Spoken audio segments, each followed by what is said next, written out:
جہاں سے بھی اس کو پڑھنا شروع کر دیں یہ آپ کو ہدایت انشاءاللہ دے گا۔ پھر بھی میں ہال میں سے بیٹھے ہوئے بہت سارے لوگوں کو جانتی ہوں، ان کے پس منظر کو جانتی ہوں، ان کی جو وہ بہت ساری جو جہاں پہ مجھے لگ رہا ہوتا ہے کہ ابھی بھی یہ چیز کلیئر ہونے والی ہے، ابھی بھی یہ چیز کلیئر ہونے والی ہے۔ تو سورہ زمر کا انتخاب اللہ نے میرے دل میں ڈالا تو یوں سمجھ لیں کہ آج آپ کا رب آپ کو یہی سورہ پڑھانا چاہتا ہے، تو اپنے دل کو حاضر کر کے پورے دل کی نیت اور ارادے کے ساتھ اس کو سمجھنے کی ہم انشاءاللہ کوشش کریں گے۔ بسم اللہ الرحمن الرحیم۔ تنزیل الکتاب من اللہ العزیز الحکیم۔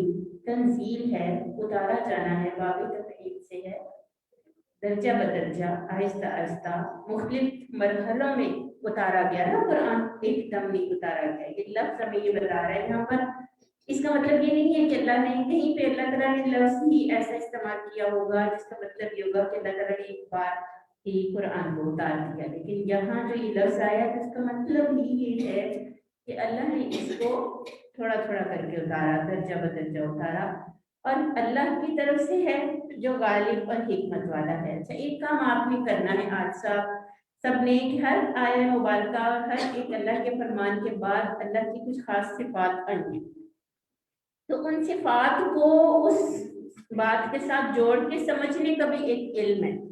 انشاءاللہ ہم کوشش کریں گے کہ اس مطالعے میں ہم اس علم کو بھی سیکھتے چلے جائیں۔ اِنَّا أَنزَلْنَا إِلَيْكَ الْكِتَابَ بِالْحَقِّ، اے نبی صلی اللہ علیہ وسلم ہم نے آپ پر اس کتاب کو حق کے ساتھ اتارا ہے۔ فَعْبُدِ اللَّهَ، تو بندگی کرو اللہ کی، مخلصاً لَهُ الدِّينَ، خالص کرتے ہوئے اسی کے لیے دین۔ اچھا کچھ نہ کچھ تھوڑی بہت اگر کسی کو گرامر کی سمجھ ہو تو اس صورت کے اندر امر کا صیغہ کس آیت کے اندر آیا ہے؟ اس لفظ کون سا لفظ ہے جو امر کے صیغے سے آیا ہے؟ کون بتائے گا؟ فَعْبُد، اور اگر فا کو ہٹا دیں تو یہ کیا ہے؟ نہیں، باب نصر ہے نا، تو الف میں کیا آئے گا؟ پیش آئے گی، اعبد، بندگی کر، عبادت کر۔ حکم کیا دیا جا رہا ہے؟ عبادت کا، مگر ساتھ کہا جا رہا ہے کہ وہ عبادت کیسے کرنی ہے تم نے؟ اس طرح کہ دین خالص ہو اللہ کے لیے۔ اللہ جان لو کہ اللہ ہی کے لیے ہے الدین الخالص، اللہ ہی کے لیے ہے دین خالص۔ یہاں پہ یہ ضروری لگ رہا ہے نا کہ دین کو سمجھا جائے، پہلی چیز سمجھنے والی ہے عبادت، پھر دوسری چیز ہے سمجھنے والی دین، اور اس دین عبادت کی کیفیت کیا ہے اس دین کے حوالے سے کہ وہ خالص ہو اللہ کے لیے۔ والذین اتخذوا، اب دیکھیں دو کیریکٹرز آپ کے سامنے اللہ تعالیٰ نمونتاً پیش کر رہے ہیں۔ ایک کیریکٹر ہے جو اپنے دین کو خالص کرتے ہوئے اللہ کے لیے اسی کی عبادت کر رہا ہے، اور ایک کیریکٹر وہ ہے جس کے بارے میں اب اللہ تعالیٰ بتانے چاہ رہے ہیں کہ والذین اتخذوا من دونہ اولیاء، وہ لوگ جنہوں نے بنا لیا دونہ ہی کی ضمیر کا اشارہ کس کے لیے ہے؟ اللہ کے لیے، اس اللہ کے علاوہ اولیاء دوست، وہ لوگ جو بنا لیتے ہیں، جنہوں نے بنائے اللہ کے علاوہ دوست، ما نعبدهم، یہاں پہ بیچ میں قولا کا لفظ نہیں ہے، مگر ہر زبان کا اپنا ایک سٹائل ہے نا، تو اس سٹائل میں ہمیں خود ہی یہاں پہ لگا لینا ہے کہ وہ کہتے ہیں، وہ کیا کہتے ہیں؟ ما نعبدهم، نہیں ہم عبادت کرتے۔ پھر دوبارہ عبادت کا لفظ آیا، آپ نے غور سے یہ دیکھنا ہے کہ پھر دوبارہ عبادت کا لفظ آیا کہ ما نعبدهم، نہیں ہم عبادت کرتے ان کی الا مگر لیقربونا، کہ وہ ہمیں قریب کر دیں، مقرب بنا دیں ہم کو، اور یہ بھی باب تفعیل سے ہے۔ ٹھیک ہے، اب آپ نے اس کو غور سے سننا ہے انشاءاللہ۔ جو لوگ ساتھ ساتھ کچھ نہ کچھ گرامر بھی پڑھ رہے ہوتی ہے نا، تو پھر یہ بڑا دلچسپ ہوتا ہے جب ہم اس لفظ کو، کوئی ایک دم کسی کے قریب نہیں ہو جاتا، کوئی ایک دم اس کا بالکل ایسا جگری یار نہیں بن جاتا، اس کے لیے کئی